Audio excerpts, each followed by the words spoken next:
My name is Jillian Schweitzer. I'm Director of Marketing at AirMap, and I am joined here by Lorenzo Murzilli, USPs Program Manager at Swiss FOCA, David Hose, CEO of AirMap, Reinaldo Negron, Head of UTM at Wing, and Lorenz Meier, co-founder of Auterion. So each of these gentlemen is going to walk through their component or their contribution to Swiss USPs, which is the nationwide implementation of a UTM system in Switzerland. I'll just briefly read the abstract here and let you take it away. As enterprises and public organizations continue to adopt UAS, or drones, to assist with utilities inspections, public safety, mining, medical supply delivery, and more, airspace authorities are faced with an urgent demand for solutions to help integrate drones into existing air traffic management systems.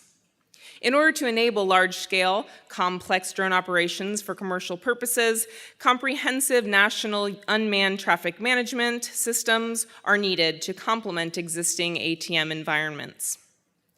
Building a fully interoperable nationwide UTM system requires national authorities, UAS service suppliers, and industry to work together in developing systems that will allow for high-scale commercial drone operations to occur safely, compliantly, and in harmony with traditional manned aviation.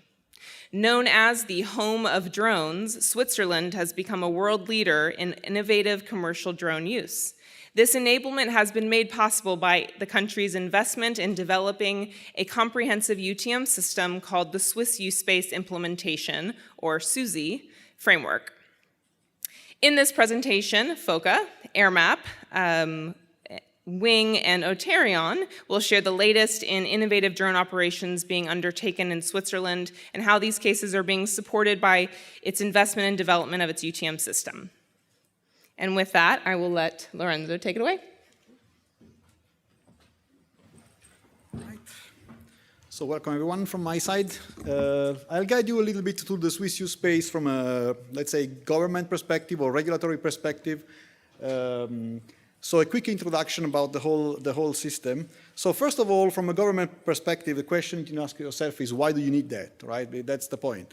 So it's rather easy in Switzerland, as you might know, we have a lot of operations ongoing in regards to drones. You know, those of you that were here yesterday know that we use the SORA now since a while, and using this method, we have approved many operations, and therefore we have many drones flying. That generates the need to have a USPs in the first place.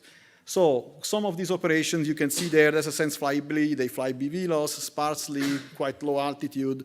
We have a lot of spraying drones, you know, in the lands in Switzerland, a lot of drones spraying chemicals and stuff over the fields that need that. We have, of course, the most complex urban operations, you know, with the drone delivery over cities. And we have other operations that can go all the way up to, I don't know, 4,000 feet or more, so not limited to the low altitude, but really going up in the airspace. So all these operations ongoing kind of generate a need both for, you know, from a government point of view of control, even if that's not a good word, but to some extent, you know, you want to be able to understand what is going on. And there is also a problem of enabling them, you know, going beyond, let's say, procedural ways of managing operations, because that doesn't really scale well. So the experience we are having with those operations is that if you want to scale them, there needs to be a tool, methods, and that can enable this scale, and that cannot be making phone calls or, you know, coordinating by procedure. So the UTM and USPs is desperately needed to enable and control. I have a picture here with the, let's say, with the Swiss USPs architecture. Obviously, we're not going to go through the whole architecture, but I mean, it's, oh, maybe you want that, but I mean, we could, but let's say for the moment we will not. But I put it there for reference, and I think what is important to understand, because this is, I think it's the most important point of the whole exercise, is that this architecture is split in two halves. There is the left-hand side of the architecture, and there is the right-hand side of the architecture. Now, the left-hand side of the architecture is what is, let's say, government or public authority, or what you would call somehow a monopolistic environment, right? So that is kind of mirroring a little bit the situation you have right now with the air navigation service provider, a single provider, and whatever.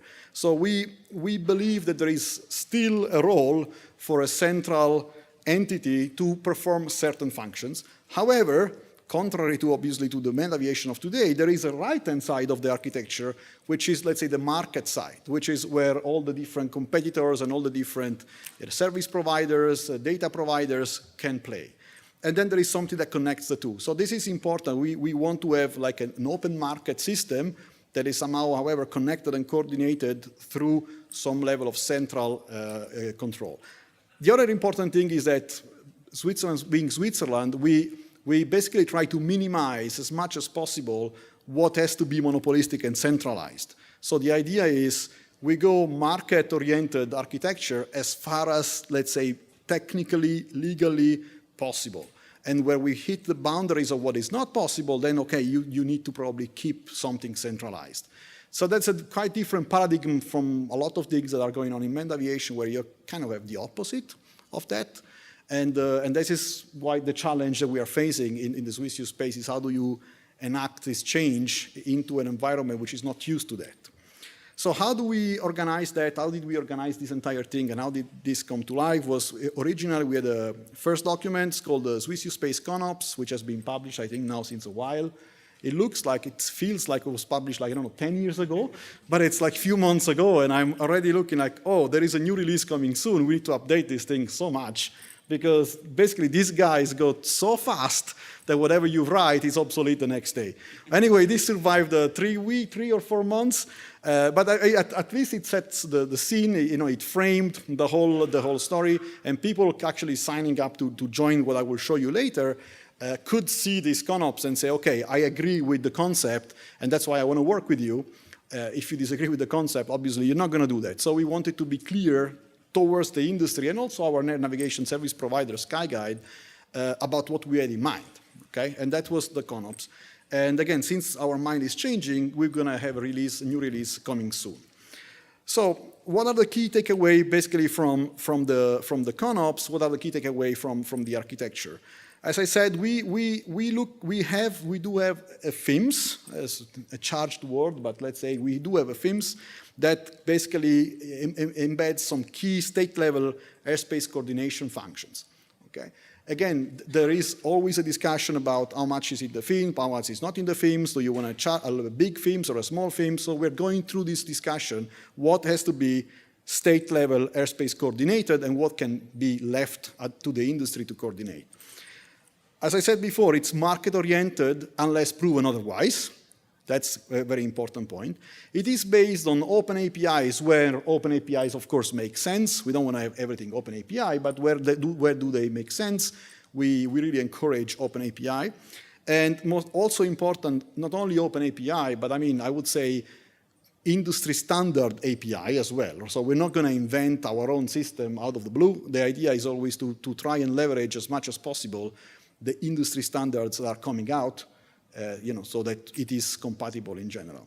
There is a strong inter-USS platform there, or not a platform actually, a strong inter-USS for multi-USP operations. So the concept there is we want to have multiple service providers operating in the same airspace, and therefore they need to coordinate, and to coordinate we need the inter-USS.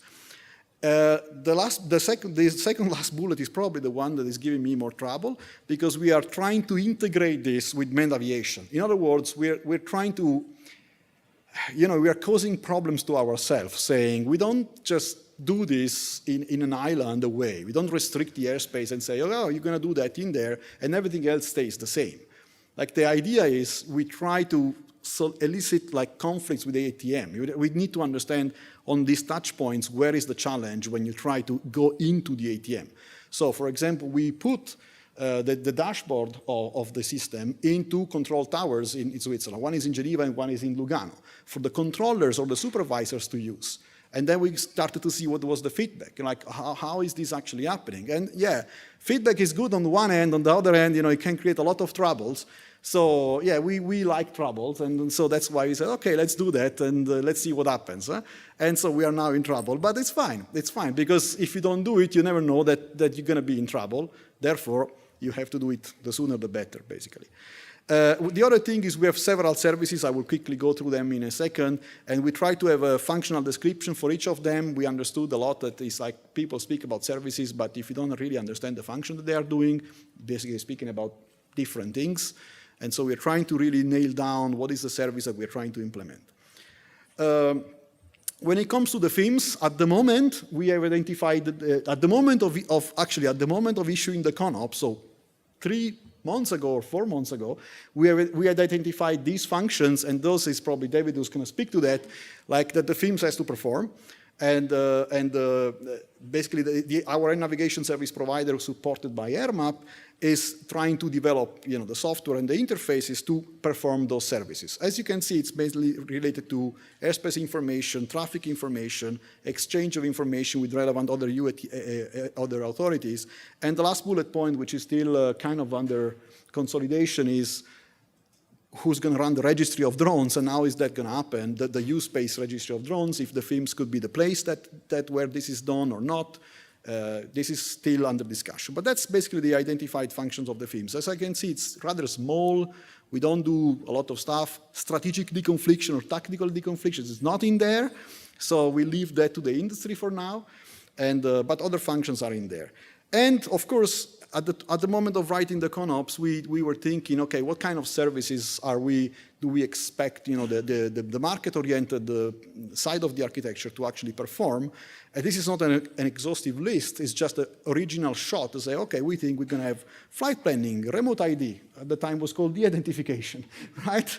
Separation, weather, risk reduction. You have a lot of stuff in there, discovery, messaging, restriction management. So we kind of like try to put together a list and say, that's what we expect to happen. And when we plan the implementation of the use space, even if we never try to, let's say, plan it centrally from the top, but we expect those services to start to pop up from the companies that are working with us. On top of that, we had a bonus that we're, again, speaking about interaction with the traditional air navigation service provider. As you know, there are a lot of special flights going on in general, and all these special flights, balloon flights, all this kind of stuff, they have to be approved by means of a special procedures by the air navigation service provider, right? And so we said, hey, it would be cool if instead of doing it in a parallel process, why don't you use the system? Why don't you use the use space so we actually see all these flights and we see all these approvals directly in the system? And this is already a big chunk of manned aviation flights, typically occurring at low altitude, that we could start to embed into the system and leverage basically the system already to help manned aviation. So that's also going on. How do you do all of that? Okay, so we need the industry participation, because by ourselves, the government obviously is not going to be able to do that. So from a resource point of view, from a competence point of view, forget about that, right? So what we said is the way to achieve this result is basically to try to do a cooperation, also more like a partnership for establishing the system that is between basically us, the government, the air navigation service provider, SkyGuide, and anyone from the industry which is interested. So even here, it's always an open call. If you want to join us, just give me a call, right? Drop me an email, and we start the process.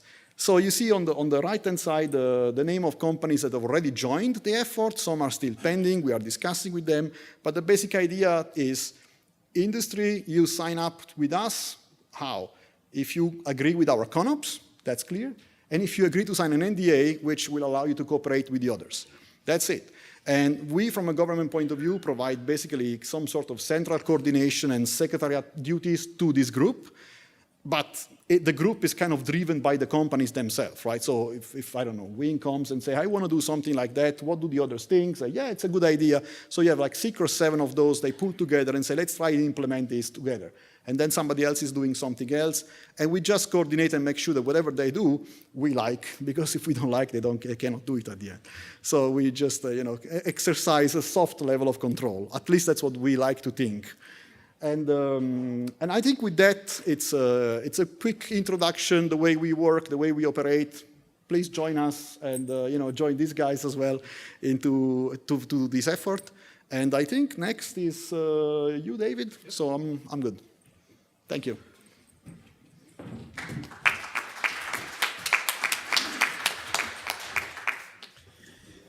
Well, hello. I'm David Hose from AirMap. So we'll be talking a little bit about, what's AirMap, what do we do, and then how do we fit within the Swiss use space, because we've been working very closely with the stakeholders. And SkyGuide wasn't able to make it here. but SkyGuide is the ANSP in Switzerland, or the FAA of Switzerland. I guess when I say that, you're also the FAA Yes. of Switzerland, because There is no one FAA, everybody knows that. So the way to think about it from AirMap perspective is we're building products and technology. That's what we do. And we're doing it in a world that hasn't occurred yet. And we're doing it in a world where the standards aren't really in place. And but we're doing it in a world where drones are growing every day, the operations and the usage of them. And we play at AirMap on sort of both sides. We provide technologies for authorities, airspace authorities, like SkyGuide.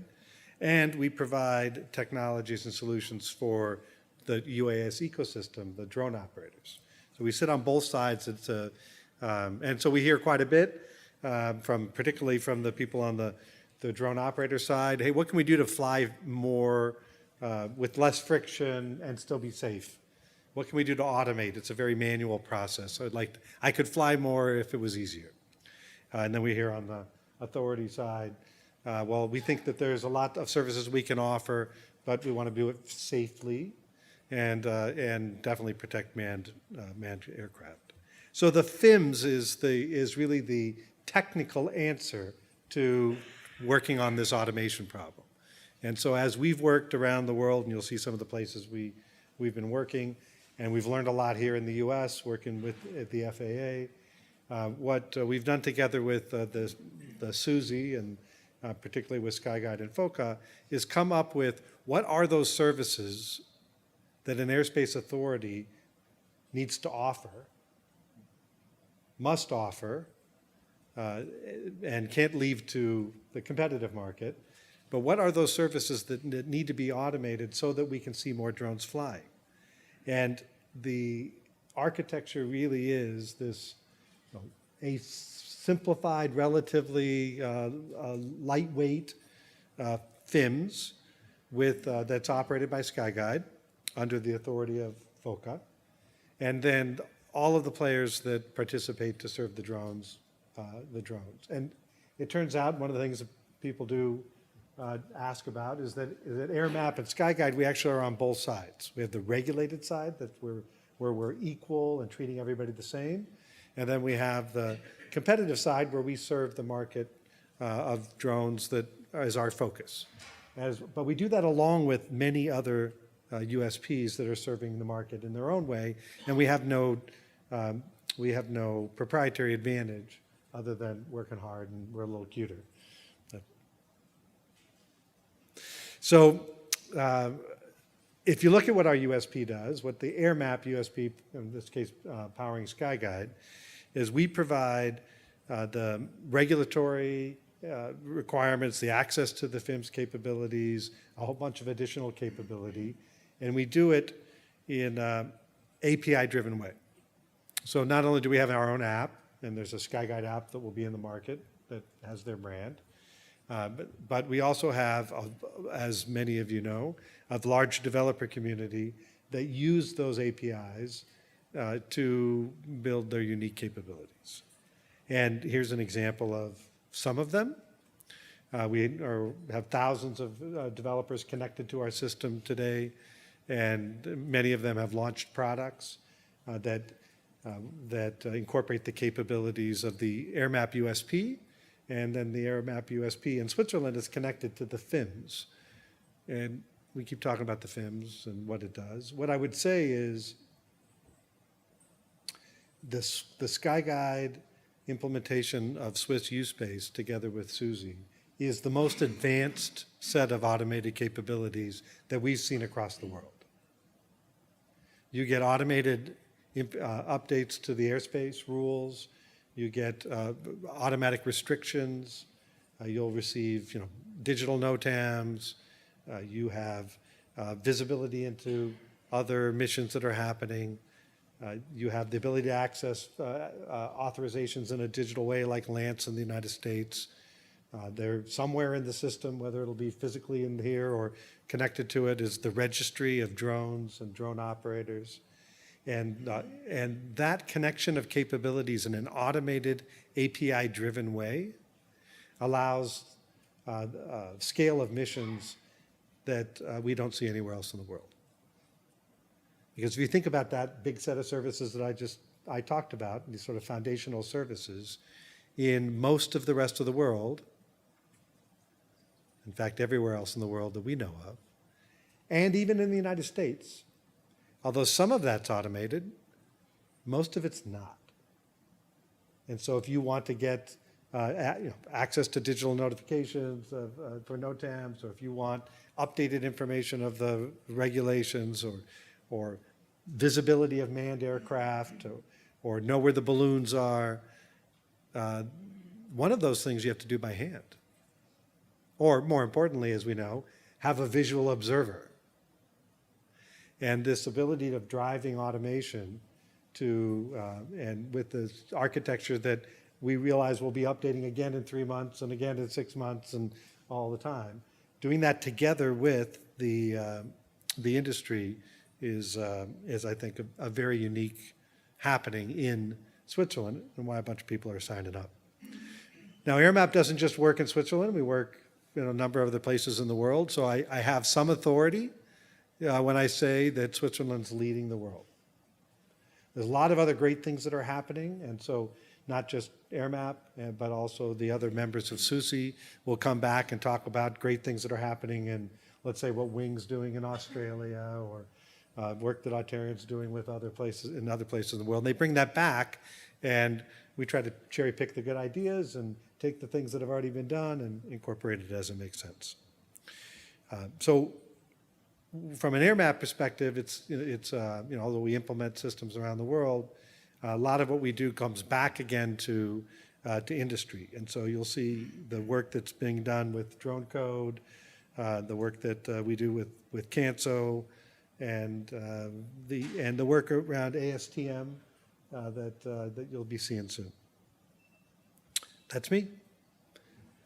I think now we're up to you.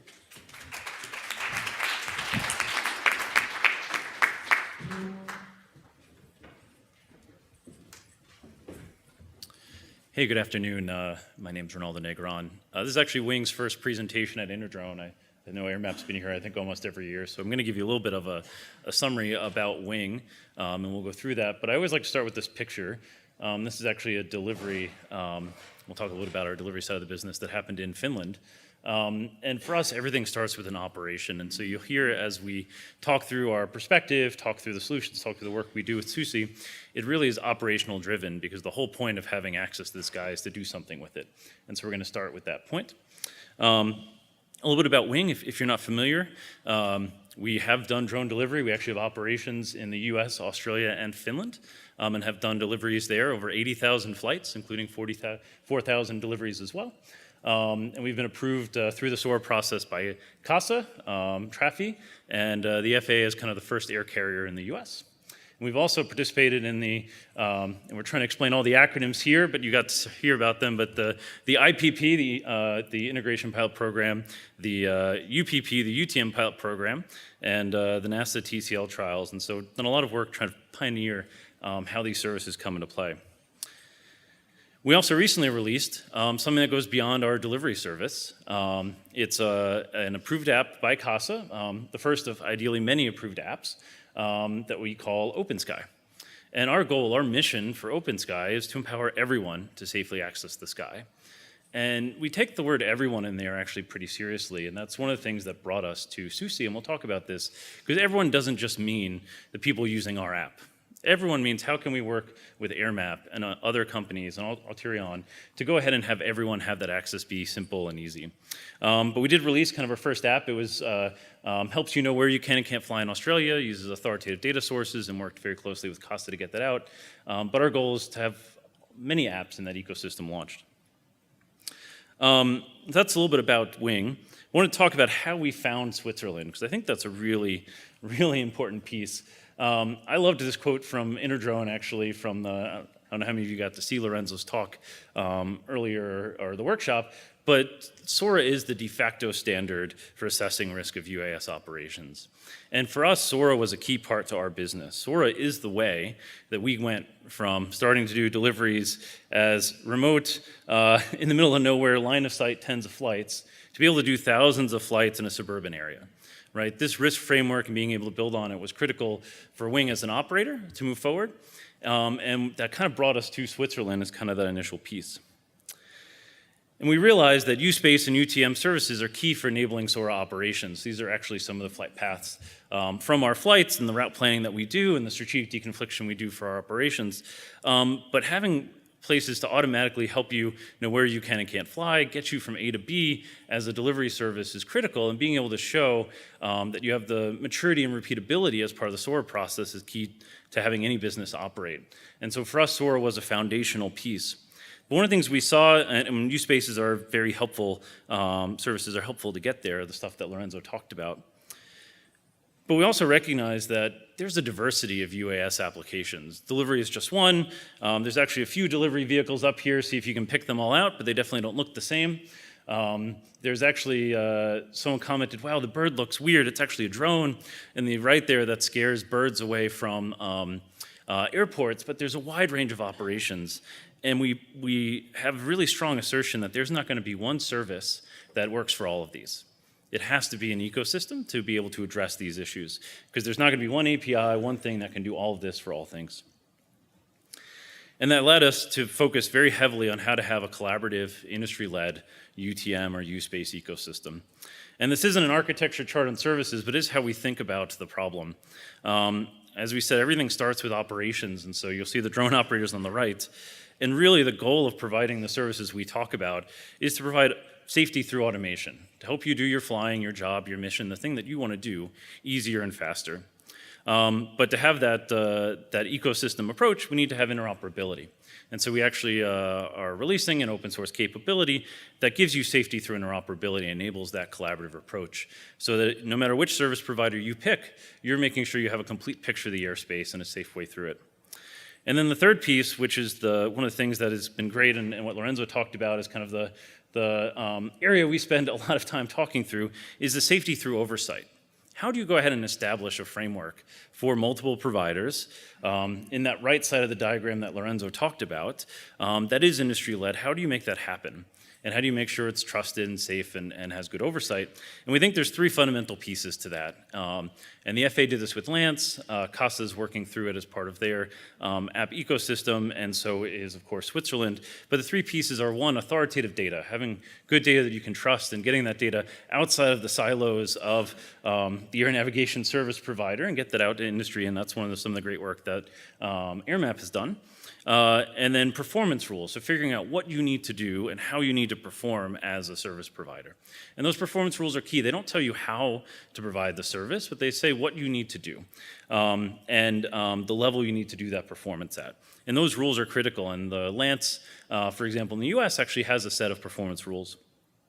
And then the final piece is validation and approval. This is the final step is, do you have the authoritative data? Are you meeting the performance rules? And therefore, are you valid as a service? And so one of the things we're really excited to go through with Switzerland is helping to develop and shape that and be part of it and eventually be an approved provider. Although we don't know what approved means yet, but we want to be an approved provider. And so for us, this is kind of our vision, and I think the vision of many people who joined SUSI, to go and have this collaborative ecosystem that you can have multiple providers. And for us, that's really the solution for diversity. Because again, each service provider can be tailored to the types of operations that you have. And that's key. So kind of wrapping up where we are, one of the reasons why we joined Swiss USpace, it was built for SORA, right? It was set up, understood, and had this operations-focused approach. And it's built for diversity. The open market approach, we can't stress that enough, was one of our key criteria for joining Switzerland and SUSI. Again, it complements SORA to enable operations, and that's really critical. A service without something it can help is not really a useful service, so you need to have ways of taking credit and being able to use it. It has a diverse set of participants. You saw Lorenzo's slide with the 20 different providers, and not all of them are doing services. Some of them are actually doing interesting work of detecting low-altitude aircraft or different kinds of deconfliction strategies. So it is a very diverse group, and we think that's important for an ecosystem. And then the fourth is they're focused on action and implementation, and so and leveraging standards like ASTM. So not only do they want to do, but they want to take the learnings around the world, the learnings that came from the FAA. I think the FAA's ConOps was cited in the Swiss ConOps. So they're really kind of looking broadly, but trying to take quick action on that as well. And so some of the things we're excited to see come out of and working very hard with SUSI on is something in the upper right-hand corner. It's a bit hard to see, but that is actually network remote ID. That's a picture from a demonstration done earlier this year. But remote identification, as we all know, is a key topic for enabling complex operations. And who knows, Switzerland might be the first and fastest country to roll it out, but they're definitely doing some good work in making that happen. And then the second piece, this is actually a picture from the UPP, again, we'll see which country gets there the fastest, but that's strategic deconfliction. How do you have multiple providers providing services in overlapping spaces, and even have things like manned helicopter flights all being deconflicted? And that's the work and the vision that Lorenzo talked about and where SUSI is going. And so for us, we're excited to see these two things happening sooner rather than later, and also leveraging things like ASTM. So that's kind of it for us. We'll definitely introduce Auterion and look forward to the questions on the panel. Thanks so much.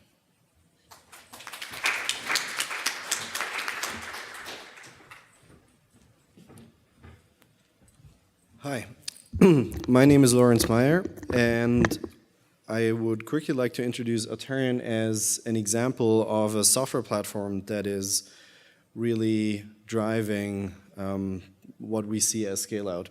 And for that, I'd like to go back really quickly to a historic example. This car, which was one of the first cars that had two properties. One is it has product market fit, and the second thing is it is mass manufacturable, so it can have scale. And I think the drone industry really is at this level right now. So if people will look back in 100 years at what we're doing here, they will see it kind of looks still the same as our modern aerial systems, but it kind of looks clunky. And I think that will be the judgment on us in the future. But to me, that's really exciting because, well, it became a mass transportation system right at the time. It has, however, also a side effect, and that everybody in the industry is feeling. The complexity is exploding of a drone. Now you need all these things, you need the integrations, the software is suddenly super complex. And that happened to cars as well. And so that's sort of a quantitative representation of the number of car manufacturers over the years. And there were around 5,000 around 1910, 1908. So 5,000, that means they built like a car per 6 months in their barn, completely bespoke. And who gets like reminded of things like barn, small unit count, bespoke manufacturing? I'm sure, like, for example, Google Wing is, trying to exit that, but still there. That doesn't work. Like, no industry can flourish that way. And so what happened is that some of those manufacturers figured out mass manufacturing, like Ford, and others just went away because they couldn't work with the scale. And so the number of units went up dramatically, but the number of manufacturers went down exponentially almost. And to give that a picture, those are screws bolts from a Ford Model T, and back in the day, 1908, bolts were not standardized. So there was not the thing you would buy in a hardware store. It didn't exist. It was all built for this machine to spec. And that, of course, doesn't work. And we have a similar problem in the drone industry. We have this exponential complexity of drone software. This is software that's running on board. That's the stack we're building at Auterion. And it's impossible to sustain. It's impossible to develop. It's just way too expensive for an individual company. And so I've personally done that for a decade now, starting open source projects, and you will find a couple of logos you might have seen previously, Pixhawk, PX4, Mavlink. But now it's really time to exit the barn garage mode and look at how you can make this fit for the enterprise. That's what we're doing at Auterion, so that's a full software solution. And it's kind of the match to what we've just discussed in terms of use space. So we see the world as three main layers. One is the manufacturer of the aircraft with payload, airframe, and all that. Then there's a middle layer, which is running on the drone and off the drone, which is all the software you need, communications, fleet management, For us, fleet management means taking care of the maintenance. For AirMap, fleet management means taking care of the route, or for wings, so we're not actually competing there, we're covering different aspects. And then you have all the business value on top. You might be a logistics company or a company wanting to do inventory in a forest or in a mine. That's your business value. And we're trying to horizontally serve all that. And let me go one step back. For us, that means running on the drone, running on the ground station, and having a maintenance solution in the cloud. And that's, to me, the counterpart of UTM, because you need all that to operate at scale. And that's our role in this ecosystem as a platform that can be the driver of a number of enterprise users for this. Thank you. And with that, I want to wrap up with a picture of our team. Thank you.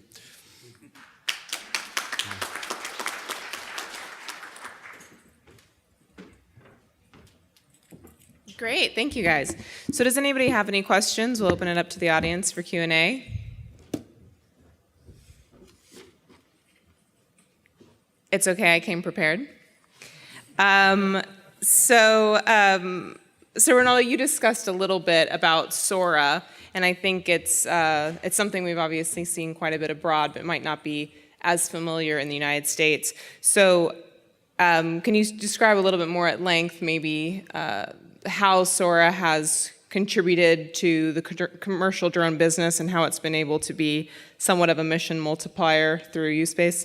Sure. So, so to fly, right, you need to have your vehicle, you need to have your automation, your plan, your processes, your training, and you need to know where you're going to go and the risk of that area. And so SORA is basically a process for going through each of those aspects of the operation you want to do, especially if it's less than standard, to go ahead and figure out whether you're safe and whether you have a comprehensive approach to that. And without this kind of risk-based approach of being able to analyze each piece of that process, I guess before that, regulators just had kind of a yes or no. You either did these things or you didn't do these things. And it was kind of a very black and white. And so SORA enables you to have that kind of customized, tailored risk approach for the exact operation you're trying to do, for the personnel, for the processes that you have, and have a way of getting that approved. And going through drone delivery, right, being the first drone delivery flight and trying to do that in someone's backyard, you had to go prove a lot of things to the regulator, but SORA provided the framework for us to have that discussion. However, SORA, and it stands for specific, but meaning that you can have a wide range of operations. So you're not really, there's no cookie cutter SORA. It's really meant to be tailored to the specific operation that you have. And so for commercial ops that you asked about, the more people want to do unique things or different things or bring different vehicles or bring different types of operations or operate in areas that they normally don't fly in, this is the process that enables you to get that approved. And that's why it's a key enabler for a commercial operators, because it lets you go do more and is a path for doing more. However, the SORA is a lengthy process. It's not short, especially if you're doing a delivery operation that's pretty long. So tools that help an operator do the right thing can shorten that and make that move faster. And so having use-based services that make sure you're flying in the right risk level areas or containing your flight in a specific way, all that makes saying that you're going to go do the things that you said you're going to do in the SORA easier, makes it faster. And so that is how SORA, I think, helps unlock, and how services can also then enable and make it easier for you as an operator to go do more complex things. Did that answer the question? Yeah. Cool.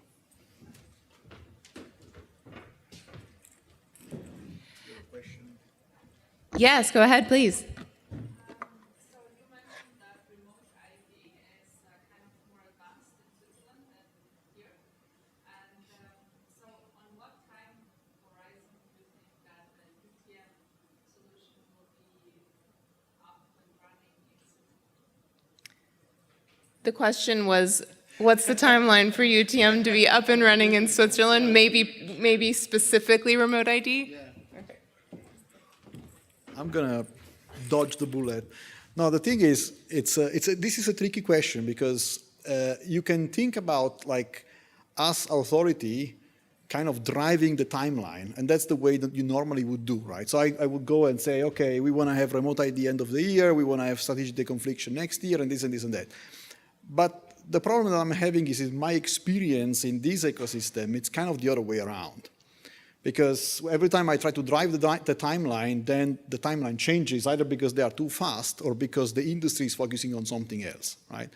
So I kind of stopped, right?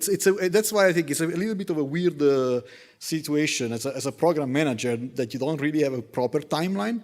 But it's kind of, I find this very relieving on me because I'm saying what we need, it's clear. We know what we need. But because of the majority of what we need is coming from the industry kind of sets the timeline, right? And to limit to a certain extent, okay? So, and each individual service that you're looking at has a different timeline because it's being developed differently. So when we started to discuss, for example, the ConOps, at least in our mind, like a year and a half or so ago, there was no remote ID standard, right? We were thinking about e-identification of drones, how are we gonna do that? And people say, you can put an ADS-B out, why don't we discuss about that and this? And then in a year, boom, now we have a remote ID standard that came out of ASTM almost out of the blue, right? From if people don't follow that. And suddenly now it's the most important thing, but we already have network remote ID, we have broadcast, everything is there, right? I could have never planned that, ever. Like 1 year ago. And so I'm expecting something similar to happen for all the other services. And that's the way we are operating. It's like building it from the bottom up and looking at the priorities that the industry and the focus that they have, and then kind of like accept that ourselves. Now, clearly, having said that, this doesn't mean that we don't try to prioritize the work, because at the end of the day, we have the operators. But you said a very good point, Reinaldo, that these services are not being built just for the sake of themselves, right? There is a need. So the way we try to drive the timeline is more to go out to the people that are actually having the need and ask them, what do you need? So we have done that. We have 2 groups in Switzerland which are not part of the USPs. One is the blue light organization, police, fire, all these people. What are your needs? And then the general people that use drones, what are your needs? So we collect those needs and we have documents that we provide and say, hey, listen, the police in this nation needs that, right? So prioritize that if it's possible, come up with something. That's the way we're trying to operate. It's a bit alternative, but it kind of works. It kind of works. Hope it answers. And the others? So one question I have, and I think, again, it's a little bit of a timeline question, but I'm as anxious as anybody to see this all play out. We've heard a lot about, specifically today in some of the keynotes earlier today, we've heard a lot about the FAA's IPP program, Integration Pilot Program, UPP, and all of these are, these kinds of testing environments are leading to the facilitation of what we all want, right, which is complex drone enablement over urban areas, maybe flying cars, taking us to work and in our drone-filled future. What are some of the complex operations that Swiss USpace will be able to eventually support? And what do those services look like? Maybe you spoke a little bit, Lorenzo, to us developing them as quickly as we can build them, but what do you see as being maybe some of the most essential to complex drone enablement? I think you have, like, from our perspective, are these 2 different aspects. I mean, one is what is essential for the government to be confident that these operations can happen, and I think that's the example of remote ID. It's not really something you need if you're doing operation, it's a need that the government has, right? So that is one thing. And when you identify those services, we don't have too many, honestly. I think remote ID is probably the most important one from a government point of view, properly implemented. Now, when you go to the operators, I always have this picture in my mind when you ask this question. The first time we approved the drone delivery over cities with our Swiss Post and operations from Matternet, the first trials, I remember we actually were in a barn. You are actually a barn. And we were sitting there, and we had like the guy flying the machines. He had like 3 or 4 screens, and he had like 5 phone calls, 5 different phones, and he had like people helping him to do that, and it looked like a spaceship. And I remember I was sitting in the back with the CEO of the company. I was looking at him and like, Andreas, this doesn't scale, right? You can't do this. This is just, okay, it's a cool trial, but and you start to receive phone calls from everybody, the police calls. I have an helicopter flying out, can you stop flying? And then the other guy calls, and then another guy, maybe wrong phone call. And then the guy says, oh, I cannot manage all these phone calls, I didn't expect those. I need another guy just to answer the phone. I say, okay, put the guy over there. I mean, this is the way it started, right? And this is not like 25 years ago, this is like 1 year ago or something like that, right? And then it evolved from that to something way, way, way more. So if you have this picture of people answering phone call, all these multiple screens, that's what you want to take away, right? So ideally, all of that is not there anymore. And you only have this kind of like fleet manager that is managing these drones that are flying around alone automatically, and everything is coordinated. What services do you need to get there? Well, pretty much all of them. So the point is you start to say, okay, I need to have traffic information from the ANSP.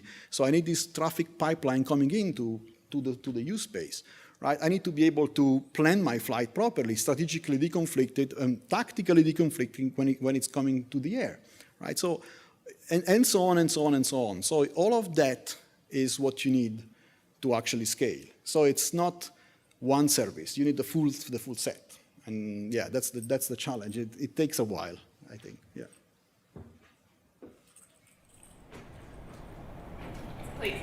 I have a bit of technical question related to remote ID. So the mobile phone industry has this thing called MEID, Mobile Equipment Identifier, or MEI, which is an international standard that every manufacturer comply to. So is there any kind of proposal, either coming from Swiss FOCA or from some other industrial consortium, that we should do one of these standardized things for everybody because it's easier to interoperate later on? So I believe I understand the question to be, is there an intention to implement some type of standard for manufacturers for remote ID? A proposal, okay. So who would like to answer that?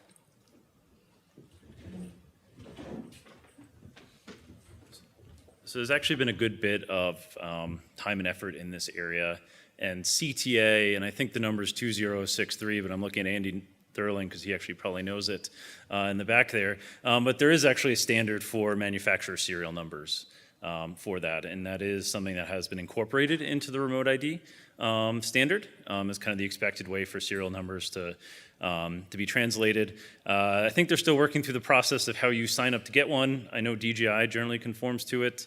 Wing as a manufacturer is working on our path of how to conform to that. But there is a standard out there and people are embracing it. And so I think that is probably the most direct answer. And happy to answer anything more on the ASTM standard. We have a few other folks who are specialists in the room too. But if there are specific things even after, happy to answer some direct questions on that.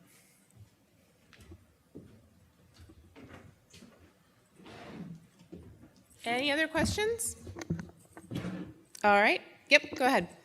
What type of the impact of the EU regulation 945, 947? What is your focused view, and maybe some comment of others? I have to dodge bullets all the time.